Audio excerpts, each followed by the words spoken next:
All right, welcome in to another edition of the Greg Hudson Show. Man, we have an exciting show on tap because Greg Hudson is bringing you a hard-hitting guest today. Hud, who do we got? Going to bring you somebody that's on the all-name team in sports, Dustin Lineback, who, as a linebacker, could really bring it. His other nickname is Tank Neck, which he goes by today by many people that I gave to him. But he's a special guy, was a heck of a player for us, a great pirate, and he's taken off in a great career in NASCAR. So we're going to ask him a bunch of questions, and that's coming up next. This is the Greg Hudson Show.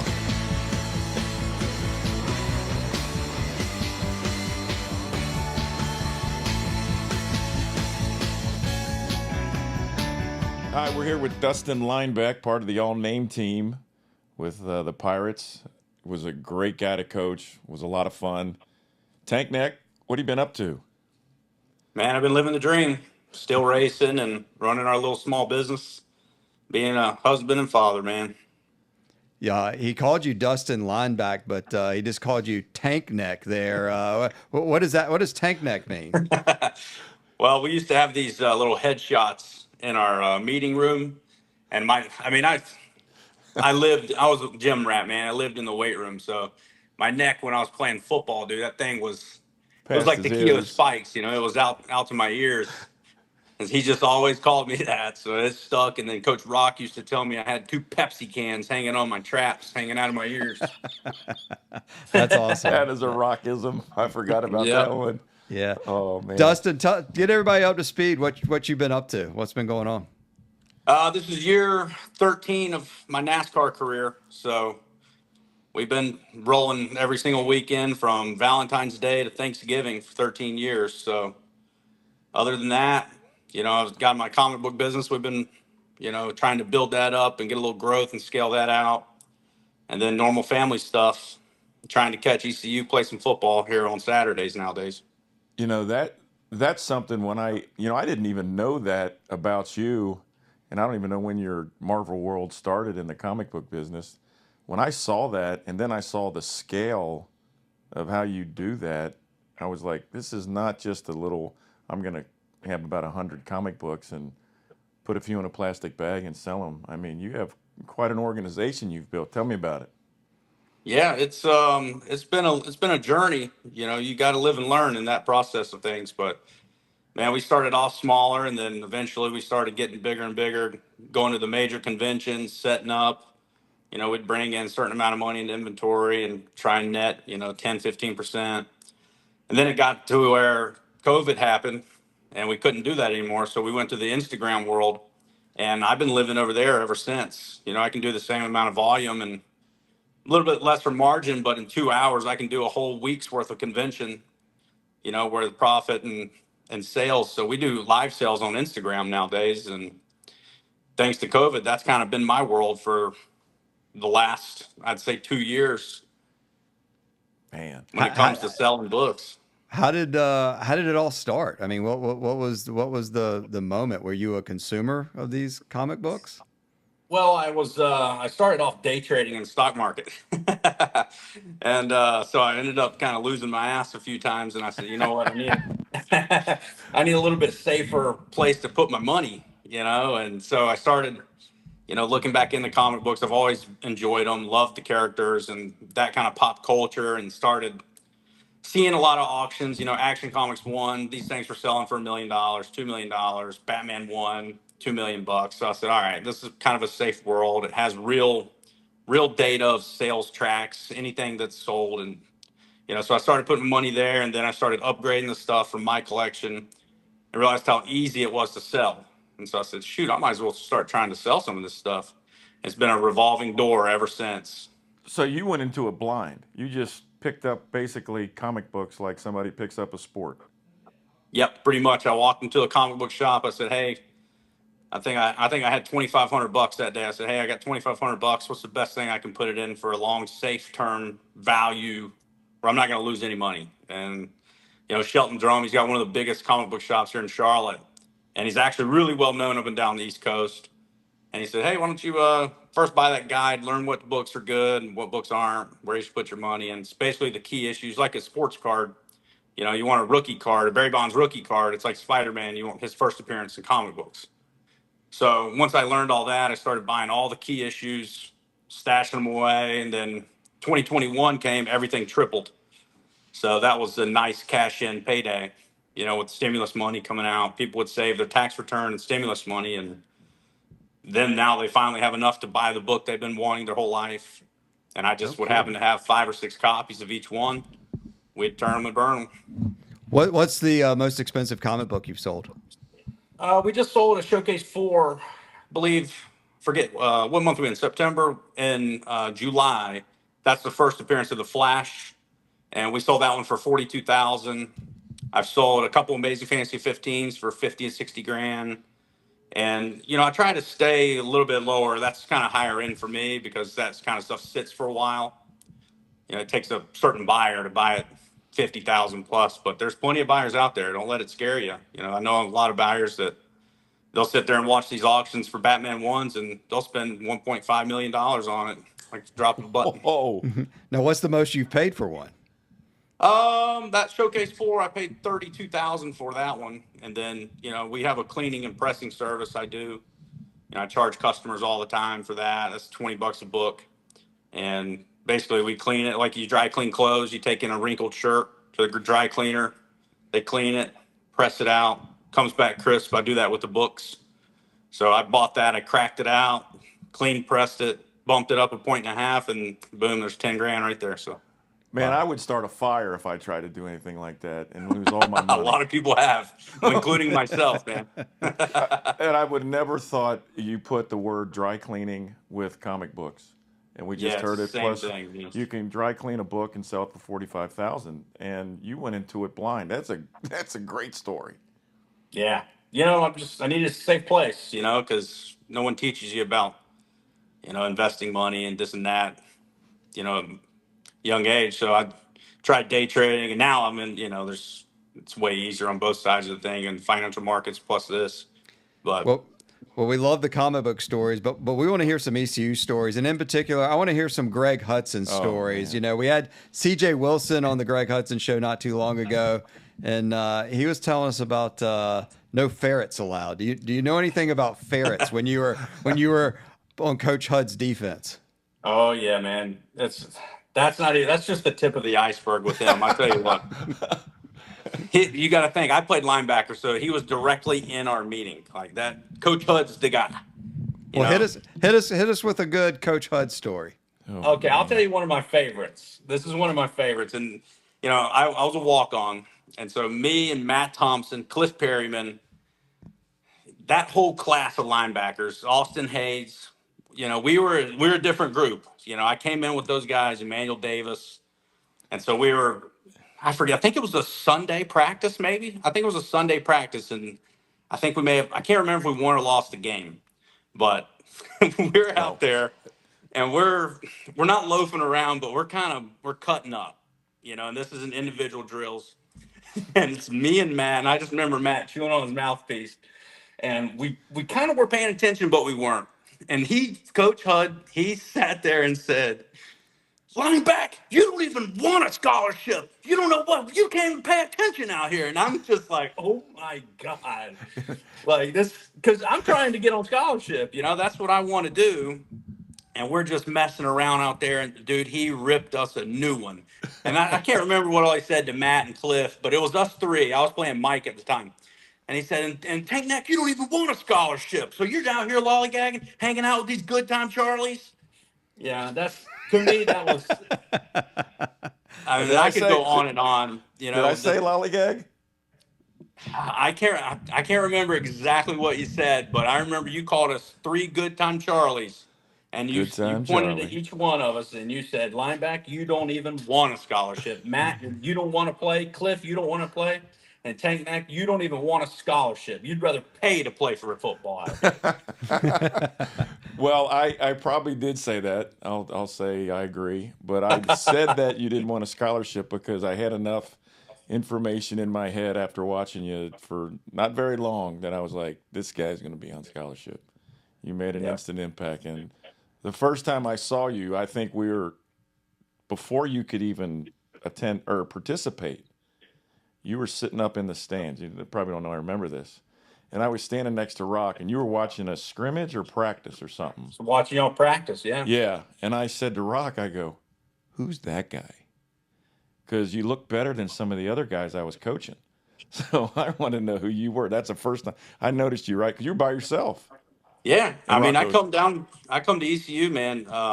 Actually, I played for Coach Houston at Brevard, and he's the guy that said, "Hey, man, you could probably go play, Western Carolina, 1AA, maybe at the D1 level because of your speed." And then he told me he was going to Lenore Ryan to be the defense coordinator at LR. So I was like, shoot, man, I might want to make this move, And then I had to attend the school first, so I went to ECU, got accepted, and come down, and I drove around the facilities. I was like, oh shoot, they're out practicing, man. Let me watch this, see what's going on, because the walk-on tryouts were like 2 weeks later. yeah. I want to say the first week of the season, but yeah, I took a peek, and I was like, man, these guys are awesome. But I was going, "Who's that guy?" Yeah, So, man, that's so, so cool, man. It's meant to be. so when did you say who's that guy after he got on the field? I know you called him a good time Charlie, but when did Dustin Lineback earn your respect there, Coach Hud? When he ran into other humans. Were you just a violent player? He had one job: line up right, terminate. Yep. I'll tell you, you've got to earn your keep in those locker rooms, especially as a walk on. And we had some big fullbacks. You remember Jason Simmons? Yeah, Dude, he was a big boy. yeah. And I'll tell you what, inside drill, I always seemed to end up having to go with him. And so he brought the wood every time. So I had to show up and show that I can hit these guys. And I felt like that was my punch into the locker room. Like, hey, he's going to hit you. You better watch Yeah. out. I was like, yes, you did. What perspective do you have now when you look back on your playing days at East Carolina? What comes to mind when Dustin Lineback today looks back on 2008, 2009 Dustin Lineback? Blessing. That's the only word I can describe that. It's a blessing to be on those teams. And I'll take this to the grave. Those are, to me, the best football teams in East Carolina football. You were pretty good. I agree. I know everyone talks about the Peach Bowl team, but I can tell you right now, if you lined up the D line from 08, 09, that's the best D line in ECU history. Yeah, they were an SEC D line. They really were. And I bet you if you ask Nick Saban, hey, you want Linville Joseph and Jay Ross, Khalif Mitchell, Zach Slate, Scotty Robinson, you want these guys? He would probably say, I'll take all of them. Yeah. What do you remember about that West Virginia win? Oh man, I'll tell you. I'll start with the Virginia Tech win because to me that was a little bigger traveling because that was my first time ever traveling. Right? They said, "Hey, you're going to travel and you'll probably play a little special teams." And I'm like, "Oh, I don't know, man. This is first big Virginia Tech. My first time ever on the field. You're talking about Virginia Tech." So I remember the bus ride. I see all the ECU guys. The fans. They're all tailgating. Got my headphones in. I'm like, wow, this is big time. We pull down to the tunnel. And then I think it was the second half. Coach Smith, he said, hey, linebacker, Dakota's going in to play safety. You're in the L5. I said, what? I'm going in on kickoff? You're in. I'm dude. like, oh, boy. And I saw my parents are sitting, as soon as the tunnel's out, they're right there. And I'm coming out of the tunnel at halftime. I'm like, I'm going in. And I remember, man, as soon as it was time, I was running down as fast as I could, and I'm nervous. Coach Hudson threw me a toilet paper roll before we ran out of there. He said, "Don't worry about it." But I remember as soon as after the play, everything worked out. I didn't get a tackle on the first play, but Quentin Cotton came over, dapped me up, said, "Hey, good job, man." And that was when I realized, like, hey, I'm in the mix here. I'm part of the team. You're in, boy. I got the respect of the guys, the opportunities here. And then we beat them part of that game. Then we go to West Virginia at home.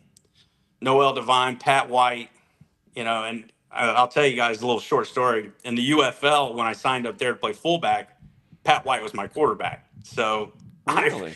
I let him have it about that game. I was like, hey, man, what did y'all think when y'all came down to Greenville and got smoked 28-3? He told all those guys up there, he said, because, I had my ECU gear on, and most of these guys were former Chargers, and it was a second chance league for most of the guys. It was just me and two other guys as rookies. And Pat Wise said, hey, don't sleep on these ECU guys, because Andre Allison was on the team. So he was like, don't sleep on these Pirates, man. I was like, yeah, you don't want to, because y'all sure did and lost 28-3. But what a great game, man. Just to be a part of that. They were ranked 8th, I believe. Yeah, that was a hell of a day. So NASCAR, how did it start? Well, I always wanted to play in the NFL or the CFL, right? And I come out during the lockout of the NFL, so I didn't even get into rookie mini camps. So that was kind of depressing. And then Mark Nelson, he was our special teams coach after you and Coach Holtz had left. And he worked with the Eskimos for a long time. And, he did basically held a little camp and a workout for me to come, work for the, CFL stuff. Well, anyway, he said, hey, come up here and run 4.6. We'll get you in. I'm like, all right, cool. Well, I did that. He ended up going to the Argonauts. They didn't need anybody, especially an American linebacker. That was 5'10". So I called my buddy Jason Hunt. He was a family friend of mine. And, I always knew he was in racing. I said, hey, I think it's time I make the shift, And he's like, okay, I'll try and get you in. I'll, call Walt Smith. He was the coach at Hendrick at the time. And then around this time is about July 4th. So I walk into Loggerheads down in Riceville Beach, and I'm wearing one of my rings.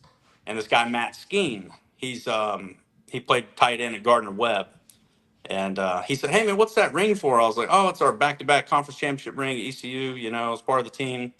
And he started, talking football. And I was like, yeah. And he was like, well, what are you trying to do? I'm like, well, I'm actually trying to get into racing now. And he said, oh, really? So we started talking. He said, well, I'm actually the strength coach at Hendrick Motorsports. So why don't I put your name in the hat for this season's developmental program? So to me, I'm like, this is unbelievable. How does all this line up, And Right. it's just meant to be. And then he calls later on, about a week and a half later. He's like, hey, I got you a spot to come do a workout. And I'm still in good shape. I just got cut from the UFL. So I'm still in really good shape. And we basically did a NFL Pro Day all over again. And I did great, crushed that.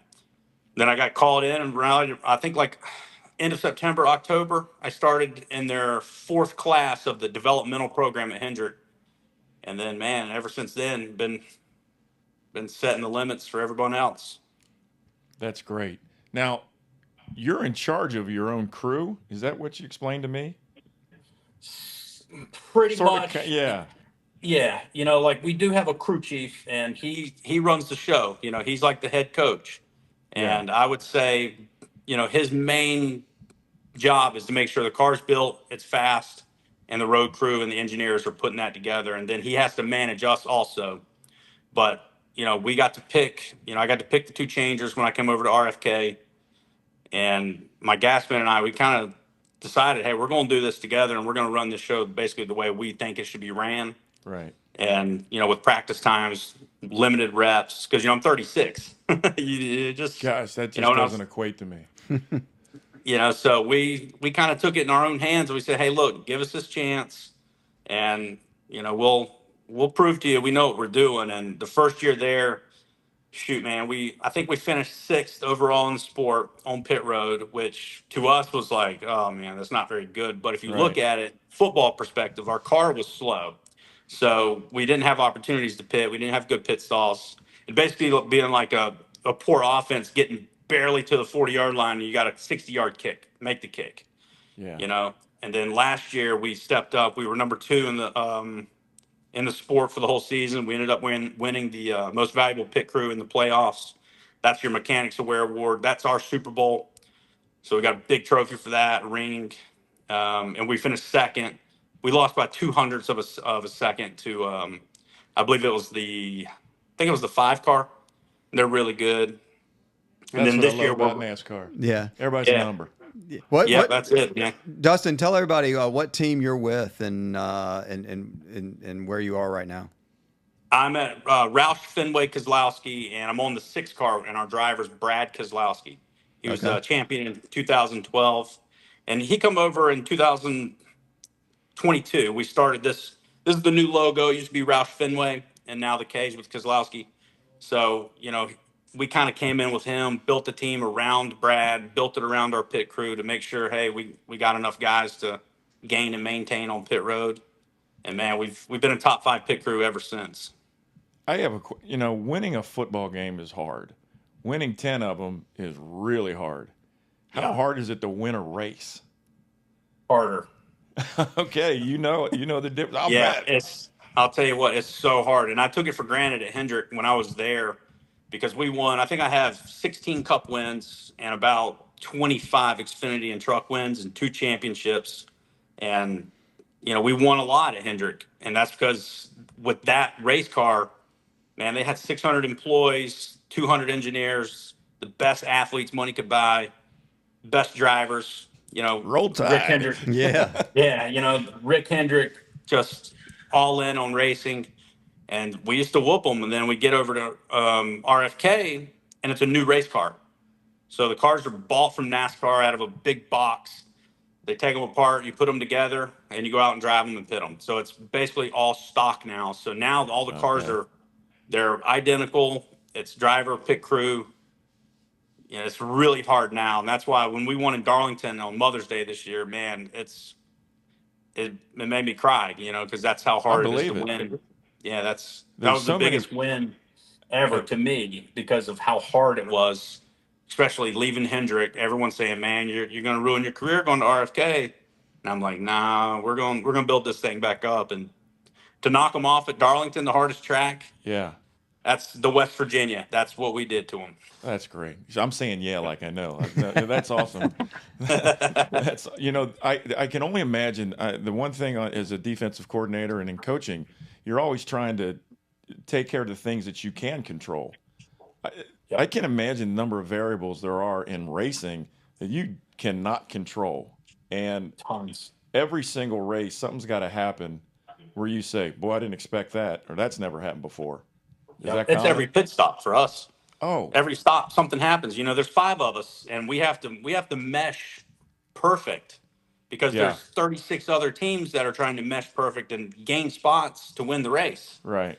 And as a jackman, I start and stop it. I'm the quarterback, basically the center and the quarterback. So as soon as I peg that car, I go hang the tire, and then I have to make sure that this changer has this lug tight. I have to check the rear, make sure they're tight on that end, and once they're all good, then I drop the jack, run around this side, do my own personal job, and then do it all again and make sure we're good on gas too. So it's And you the have how eyes. many? How many seconds you got? Now we can do it in 8.5 seconds. 8.5 seconds for a NASCAR change. Now, what are some of the absolute don'ts on a change that like you don't want to happen or you don't want anyone to do?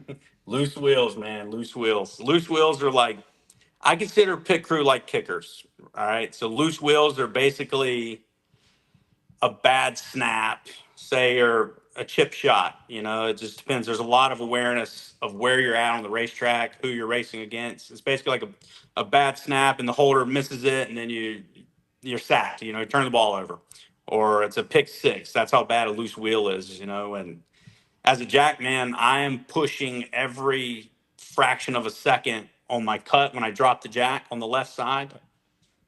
Yeah. There's times. So just put it this way: the tightness of a lug nut is 0.3 of a second. So I'm basically not guessing, but trusting my teammates are doing their job. And as soon as I see that gun start to spin the socket, I'm cutting it because by the time I think and do it, it's already 0.5. We lost 0.2.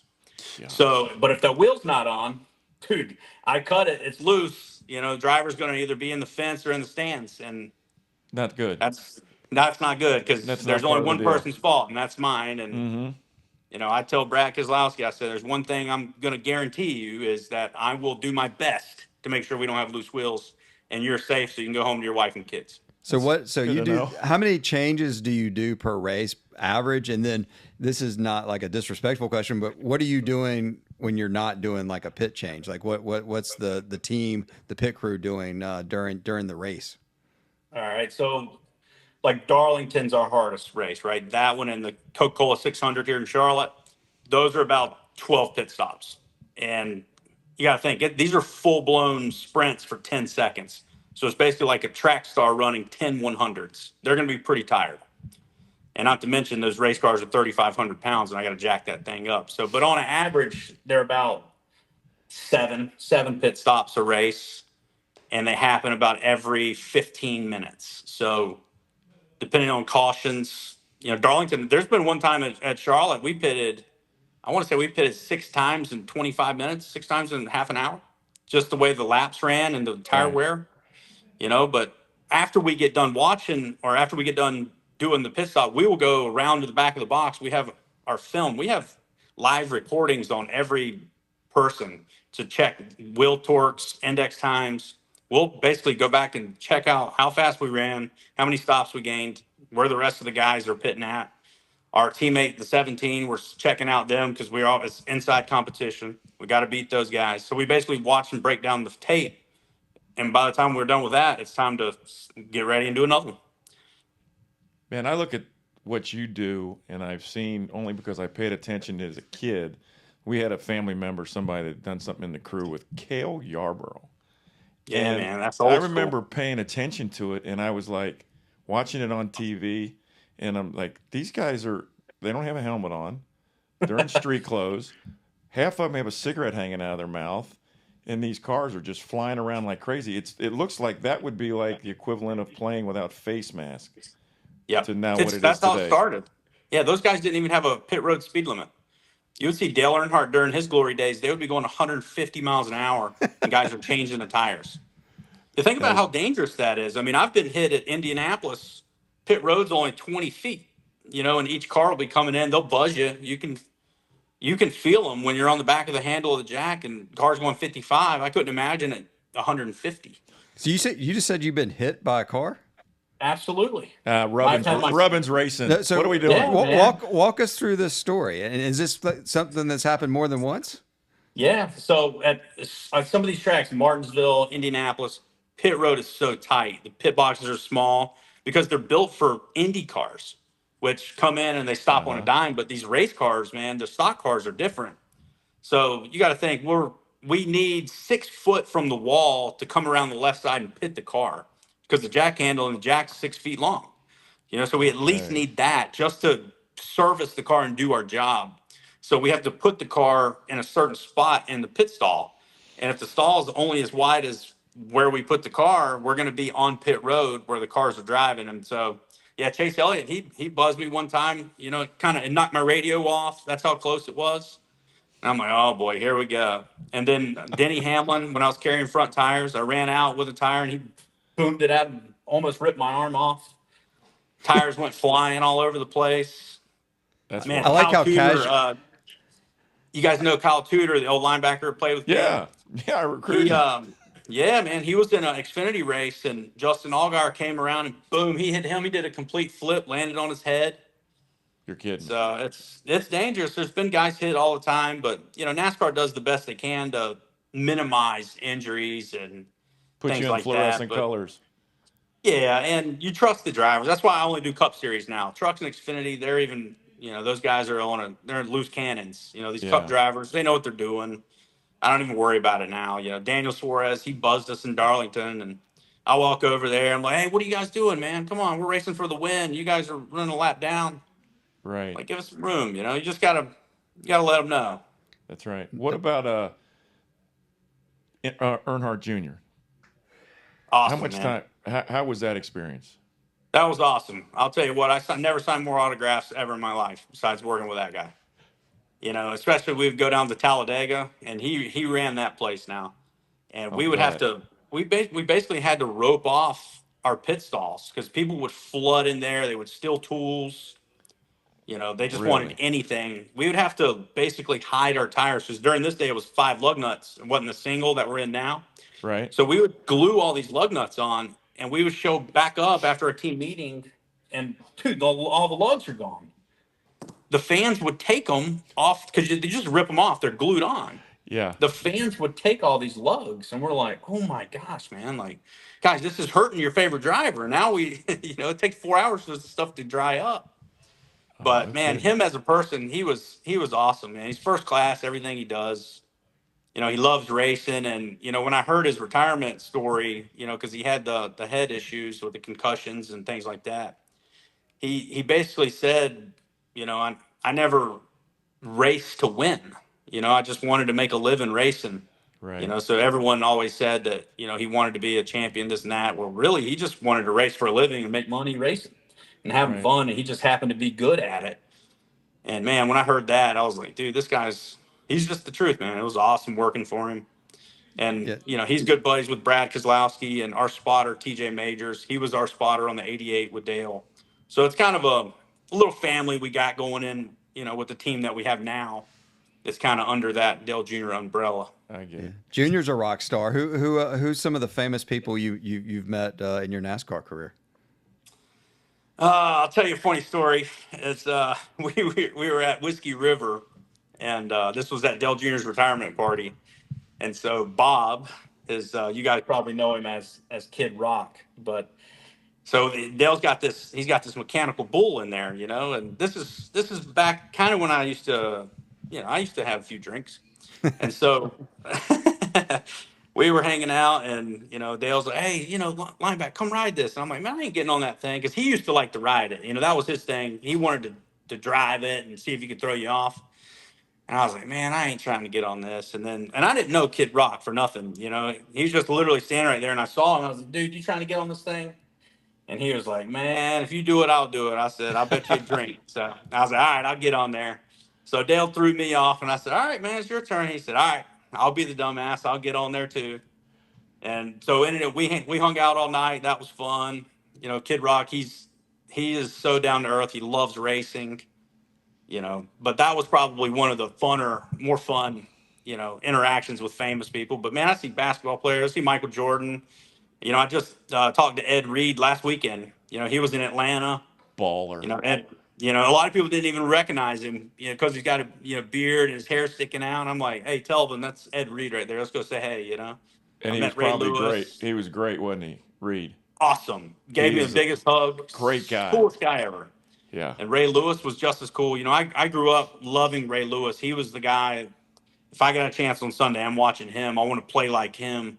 I think that's why I was even good at football, is because of what I've heard from Ray Lewis when he said, you don't have to be big or strong.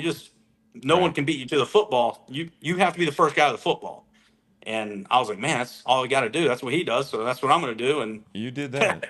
it worked. We told Lineback, I told you, line up right, go.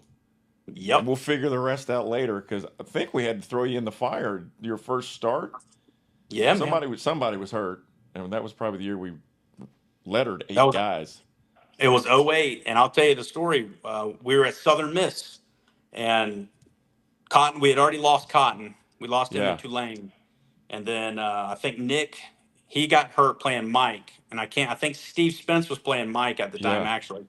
And then Chambliss got hurt. He was playing Will. Pierre, we had P. Bell at Sam. He was still in. Chambliss got hurt, Southern Miss. Cliff Perryman went in, got hurt. And you said, hey, Tank Neck, you're in, buddy. And I'm like, playing linebacker? Like, holy cow, Southern Miss. And, I'll tell you. Played your ass off. Yeah, I did. P. Bell was even like, dude, where'd this guy come from? He was flying all over the place. And that's the only way I knew how to play football. I didn't worry about you. I knew you were going to do that. That's if we could count on that, we could get you in the right direction. I just want to know who the coach was that was getting all his players hurt. But this day and age, I'd be fired. You said we hit, man. You said you played for Mike Houston at Brevard. How much do you, similar to what Mike Houston is today at East Carolina, do you still connect with him and talk to him any? Yeah, man, I actually do. I got I love Coach Houston. Huge respect for him, because he gave me the shot at Brevard. I had some troubles out of high school, and he was like, look, I'll wait on it. Wait on your SATs, all this stuff to get in, this and that. And you'll come play for me at Brevard College. And I'm like, whatever, man, I'll do whatever I got to do. And, but he taught me a lot of life lessons up there. He taught me how to play linebacker. He got my feet right. He told me what he wanted to do. He said, look, you're a good sized player. You need to get your arms bigger. You need to lift. You need to get stronger, faster. He kind of showed me the way in the weight room, because up there he had to be defense coordinator, linebackers coach, special teams coach, weight training coach. he did it all on that side of the ball, and you know, it's the same thing he's doing now, but in a different realm. You know, he's probably more involved than you guys even know, but he's a great coach, man. I'm so glad I got to play for him, and I remember, I think Coach Hutt, you were there too, when Hendrick had that little party.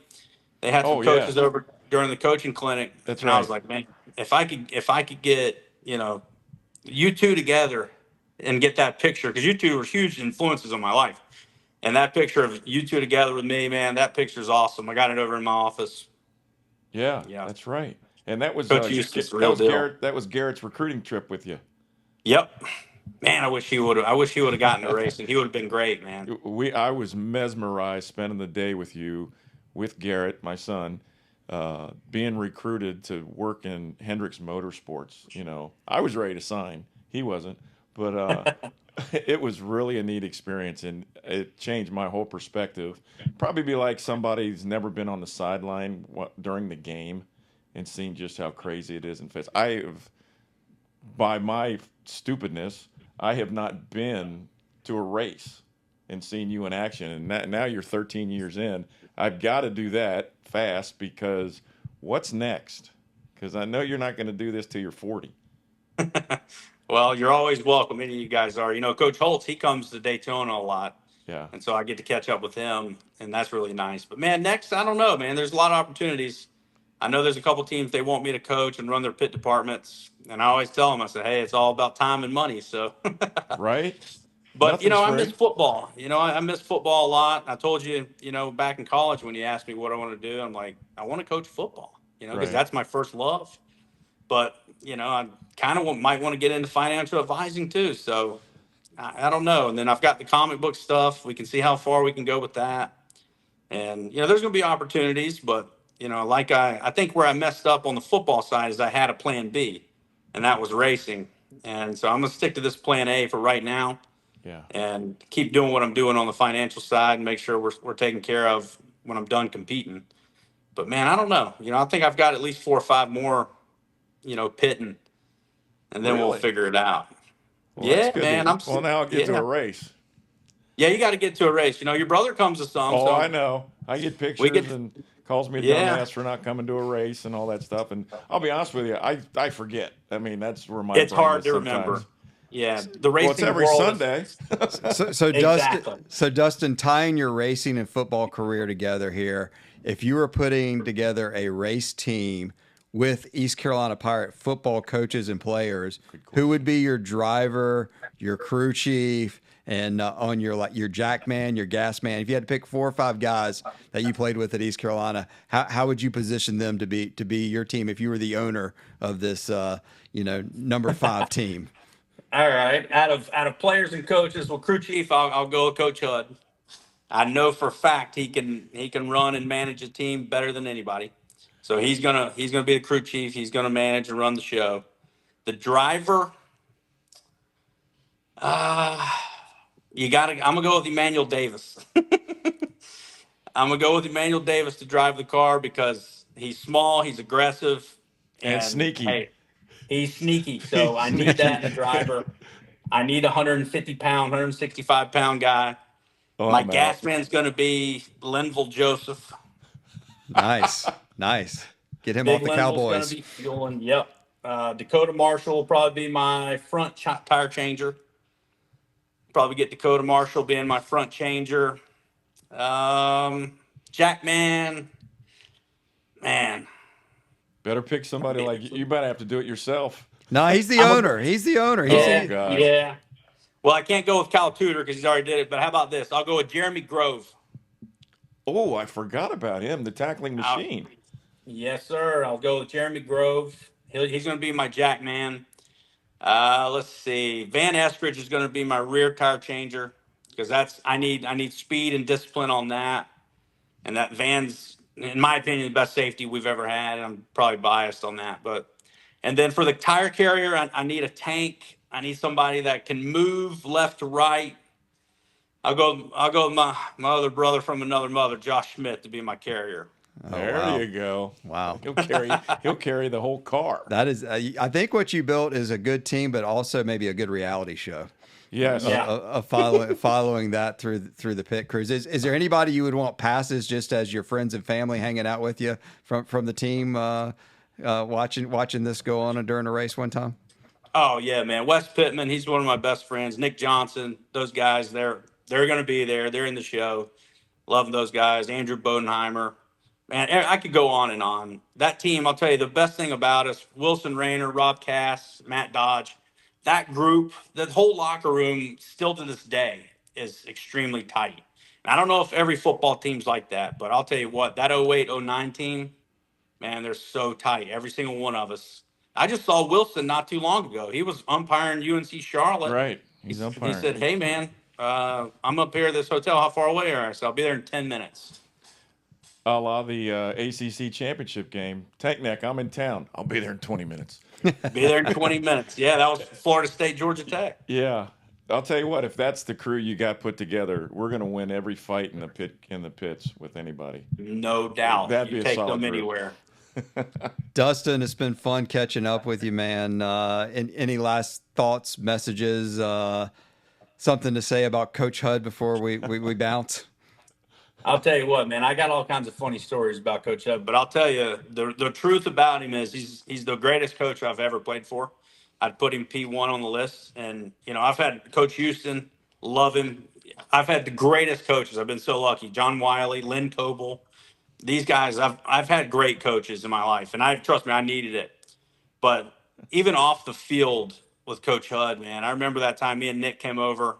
It might have been after the Thanksgiving. I can't remember, but we came over and we sat down, watched the tape, watched some football. Yeah. Just, because it's you're a father figure to us, and man, we looked up to you in every way, and we still do. And to Well, me, that's the only that reason goes, I was successful. That's the you know, only I, reason. It's because of you guys. it goes as farther than just football. Football, man, as you talk about, he taught me discipline, he taught me effort, the game of football. I didn't really know too much about X's and O's, what a fire zone was, bench tar, green. That was that pick I had at versus Rice. I still remember these plays, because it's just the Yeah. way he did it's just instilled in my brain, and I run my business the way he coached us. I run our pit department the same way.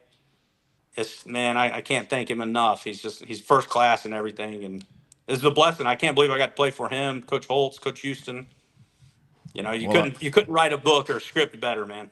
I'm just glad that big guy that I was looking at up in the stands in that scrimmage I got to know, and what you did a lot for me, because it's not about the X's and O's, it's about the Jimmys and Joes, and you were so much fun to coach, and you fit right in right away, and it's not surprised when you're telling these stories of things we don't know of what you've been able to accomplish, because I knew you were going to put your head down and you were going to be as relentless as hell to get done what you wanted to get done.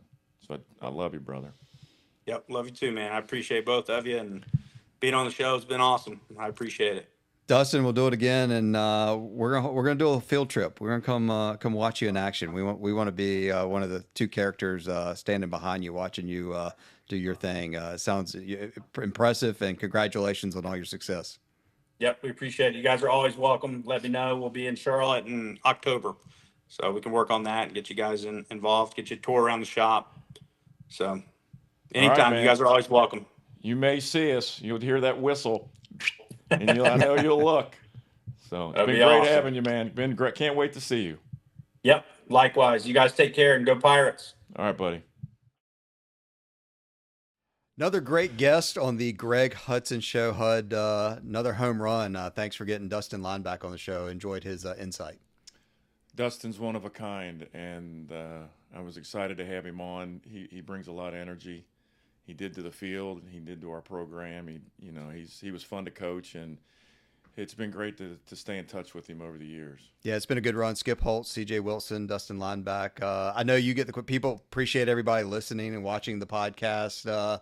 People may want to wonder, hey, look, why are you doing the podcast? What people I know have been reaching out to you and say they're excited about it, but what's your purpose? Well, luckily so far nobody said, "Oh, it sucks." So that's been a plus, especially in my family.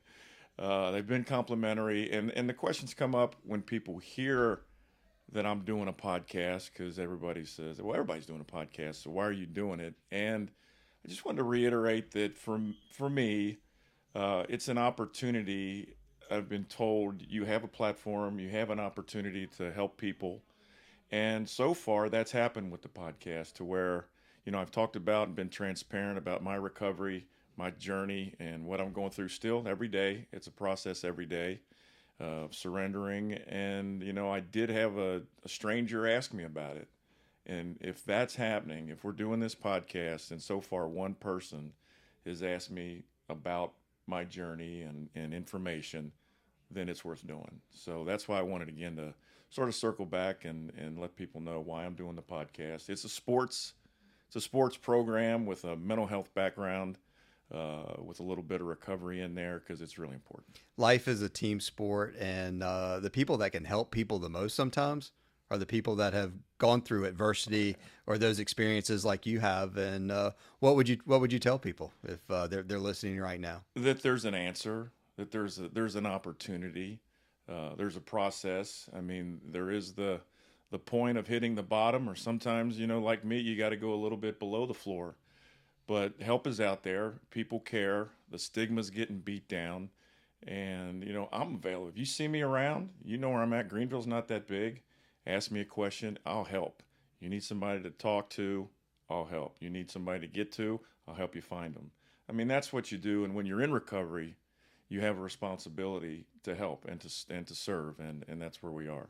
Well, we appreciate you. Appreciate the podcast, man. It is a lot of fun, and the text messages I get from you are really exciting and fun. It's a big tease. So, I got a text message that you have a guy on your phone called Rocket. Is that the Rocket that I'm thinking of? That's the one. It's not somebody at NASA, and this is the Rocket. And reaching out to him, really have some guys that I think bring a neat perspective to what they've done after athletics, after their time as an undergrad and a student athlete, and have their ups and downs, and they're very transparent. Aaron Taylor's going to join us from his CBS job. He's busy, but he's taking time. Aaron's very involved in the recovery life and the Joe Moore Award. So I'm excited to get some people on here that I think you'll enjoy hearing. Yeah, more big names, more big pirates coming to the podcast. Absolutely. On the Greg Hudson Show. Hud, appreciate you. A lot of fun as always, man, and we'll look forward to doing it again soon. Awesome. Go Pirates.